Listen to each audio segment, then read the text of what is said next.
Esse é o motivo de estarmos aqui hoje, para que possamos esclarecer entre nós tudo que pode ser nocivo à classe trabalhadora se essa reforma for aprovada. E para tecer seus comentários iniciais e se apresentar para nós, passo a palavra ao Gustavo, assessor jurídico do Sindicato Estadual dos Profissionais da Educação.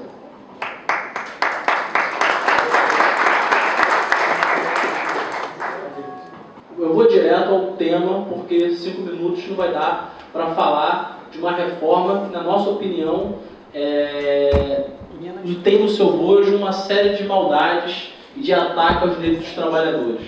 Primeiro ponto, né, a reforma ela tem alguns eixos que eu gostaria de destacar, né, eixos que demonstram a voracidade desse ataque. Né. Ela acaba com a aposentadoria por tempo de contribuição, porque todo mundo agora vai ter uma idade mínima de aposentadoria, que é 65 anos. Ela acaba, por exemplo, com a acumulação entre pensão e aposentadoria, e ela desvincula os benefícios assistenciais do salário mínimo. Ou seja, com o passar do tempo, na medida que o salário mínimo aumenta e esse benefício vai ter um outro tipo de reajuste, as pessoas vão receber benefícios assistenciais menores do que o salário mínimo. Para ficar em 3 desses ataques, né? O que é crucial para a gente. O CEP vem aqui também demarcar a característica dos trabalhadores de educação. E a gente vai focar nesse aspecto porque a gente vai falar do ataque feito ao direito das mulheres, que são as mais atingidas, sem dúvida nenhuma, pela essa reforma da Previdência. E por que isso é importante? Porque de 2.100.000 trabalhadores de educação, 1.650.000 são mulheres. Ou seja, quando a gente fala que a reforma pretende estabelecer uma idade mínima de 65 anos e dentro disso acabar com aquela diferença de 5 anos a menos de aposentadoria feminina e além disso acabar com a aposentadoria especial, a gente está dizendo que ela vai atacar diretamente, de maneira mais clara, as trabalhadoras da educação. E é por isso que o CEP se insurge contra essa proposta de maneira muito clara. E se insurge não corroborando com nenhum tipo de paliativo que é apresentado, como agora se veicula na televisão, que as mulheres se aposentariam com 62 anos ou 58 anos. A gente acha que qualquer um desses paliativos apresentados pela base do governo também não serve. Né? Enfim, a Previdência Social, hoje ela atinge a Seguridade Social, a Previdência é 100 milhões de pessoas, mas a Seguridade Social atinge 140 milhões de pessoas. Então, a relevância do tema está colocada aí. E os maiores beneficiários são as mulheres. Por quê? Porque é a mulher que acaba usufruindo do salário de maternidade, é a mulher, em sua maioria, que usufrui do benefício de prestação continuada, enfim. A maioria das mulheres, a maioria dos aposentados são as mulheres.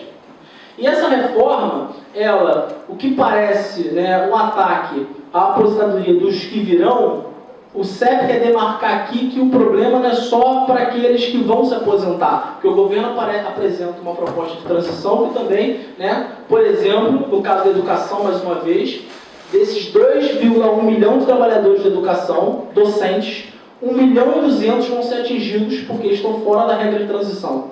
Ou seja, estão exatamente na idade que vão pegar a reforma em cheio. E por que é um problema não só para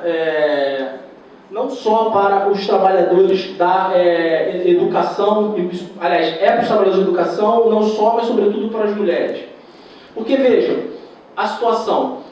O governo ele faz uma proposta, né, de construir uma reforma da Previdência. Essa reforma da Previdência, né, ela, a princípio, diz que a Previdência tem um déficit. Esse déficit é gerado pelo número de aposentadorias e que a solução seria a diminuição, né, dessas aposentadorias ou a diminuição do valor ou o maior custo do trabalhador, ou seja, o trabalhador trabalha mais para se aposentar. Quando o governo apresenta a proposta, proposta, ele apresenta uma proposta de 49 anos para você ter acesso à aposentadoria de maneira, né, total.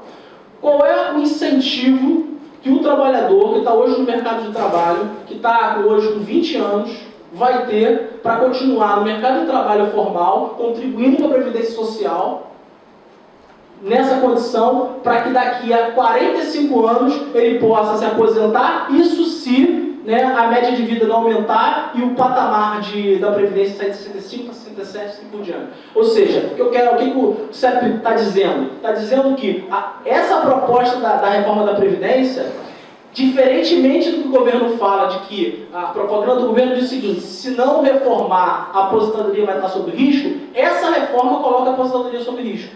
Porque vai desincentivar grande parcela da população a contribuir para a Previdência Social e logo vai colocar em risco as pessoas que já estão aposentadas hoje. E esse é um problema que a gente não pode tirar, né, de vista, para a gente ver que esse problema não é um problema de quem quer se aposentar, ou quem está aposentado hoje tem que entrar nesse debate e deve participar desse debate, né? A Previdência Social, portanto, né, ela tenta retirar um problema, ou seja, desviar o foco de um problema, né, que é muito grave hoje, que é o desemprego gerado pela crise econômica. E a solução dada pelos governos é diminuir, e aí já entra um outro aspecto, que não é o tema central da reforma da Previdência, mas tem tudo a ver, que é a reforma trabalhista. O governo vem e faz uma proposta que vai retirar direitos.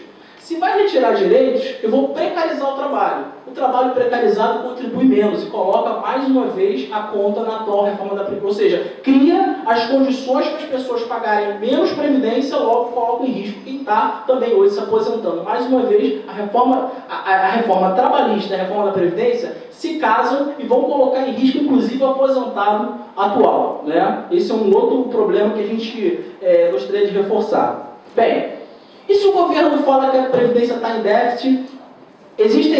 A gente não acredita nesse ponto de vista, porque o que ocorre é que o governo utiliza de uma série de manobras, né, fiscais, manobras contábeis, para poder dizer que a Previdência está em déficit. Mas, na verdade, quando o Constituinte de 88 criou a Previdência Social, lá atrás, ele já previu que a Previdência tinha que ser financiada pelo Estado, ela tinha que ser financiada pelos trabalhadores, e ela tinha que ser financiada pelos patrões, isso no regime geral de previdência. No caso dos municípios, do Estado, ele arcaria na sua condição de Estado e também na sua função de empregador. Então, o município de São Gonçalo, por exemplo, ele tem que cumprir a tarefa de ser o Estado e, obviamente, o empregador. Por isso que ele tem que contribuir para a Previdência Social. O que a gente vê por aí, primeiro, é que os próprios municípios, a grande maioria deles, não cumprem com a sua tarefa de contribuir para a Previdência Social. Isso é um problema dos municípios. Muitos não criaram nem regime de previdência própria. São Gonçalo eu sei que tem. Mas vejam, quando o Temer anunciou que ele ia tirar os servidores públicos da reforma da Previdência, ele contou uma meia-verdade. Porque apenas 2.500 municípios têm regime de previdência próprio. Os outros 3.000, vou dar um exemplo, Paracambi, um exemplo. Peguei um exemplo. Paracambi não tem regime de previdência próprio, ele continua no regime geral. E mais, a Prefeitura de Paracambi, ela não deposita o valor da Previdência, ou seja, aumenta o rombo. Se a gente for ver, então, quem é que cria o rombo da Previdência? Esse é o ponto que eu vou entrar para a gente tentar entender por que esse déficit é mentiroso e como é que a gente pode dar solução.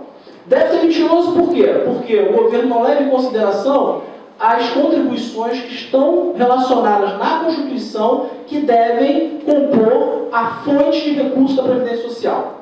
O governo faz uma conta que é mais ou menos o seguinte: o número de pessoas que estão pagando pela Previdência, ou seja, estão descontando pela Previdência, não cobre as pessoas que estão aposentadas. Mas esquece de falar que o próprio governo tem que estar com dinheiro, segundo o comando constitucional, e os patrões, através das suas contribuições, né, também devem colocar dinheiro no fundo da Previdência.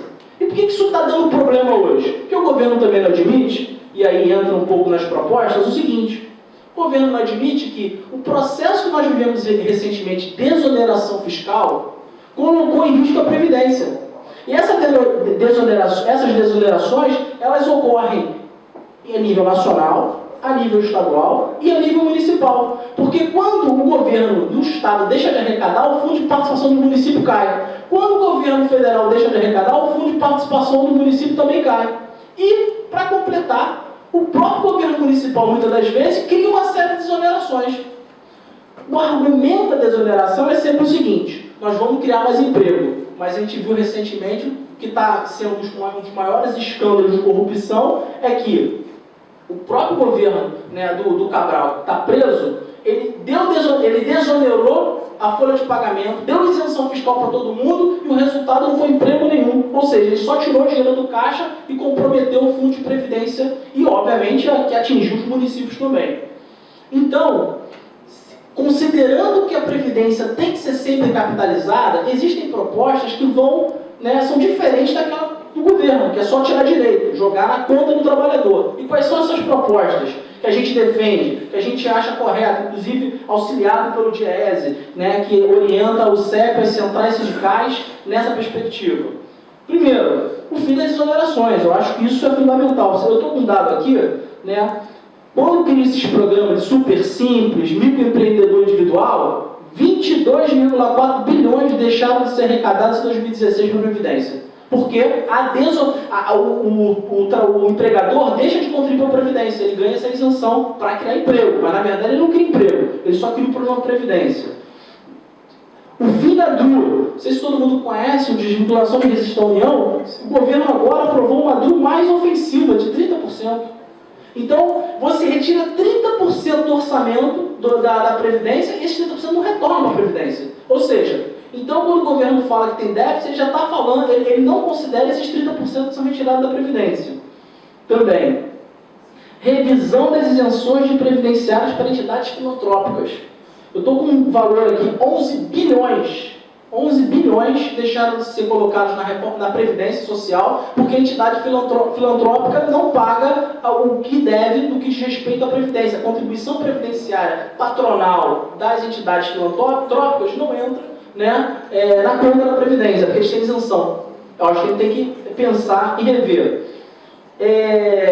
Existem 236 bilhões de dívida ativa da Previdência Social. Está certo que grande parte dessa dívida, desses 236, 136 são dívida podre. Por quê? É uma dívida que você não consegue mais resgatar, porque a empresa faliu. Agora, 100 milhões são de empresas que estão funcionando, ou seja, a empresa está funcionando, ela está devendo a Previdência Social e o governo não faz esse cômputo na hora de dizer que tem déficit.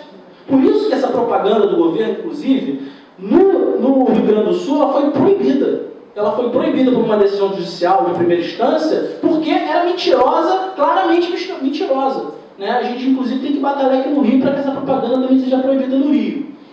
E, por fim, para não me estender, o agronegócio. Vocês imaginem, olha como é que ele tem que ficar com pena do agronegócio. 5 bilhões, né, dados de 2016 também, né, deixaram de ser arrecadados da Previdência sob o argumento de que isso deixa o nosso campo mais competitivo no mercado exterior. Ou seja, o agronegócio, eles falam, né, a previdência rural é que dá mais problema. Claro que dá mais problema. Ele retira o pequeno trabalhador, né, do seu emprego e, além disso, né, deixa de contribuir para a previdência daquele trabalhador que fica desempregado e fica com mais dificuldade de ter acesso à previdência social.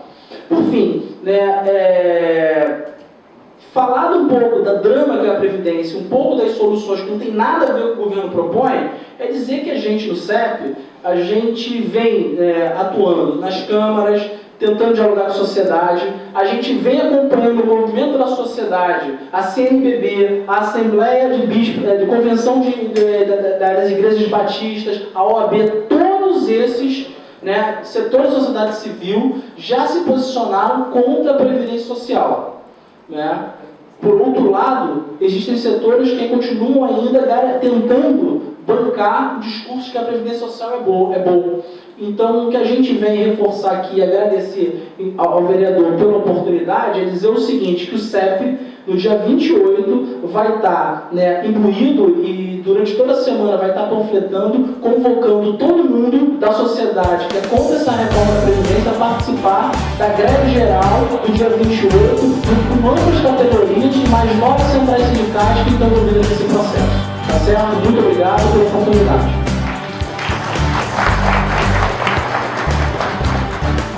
Obrigado, Gustavo, por sua intervenção.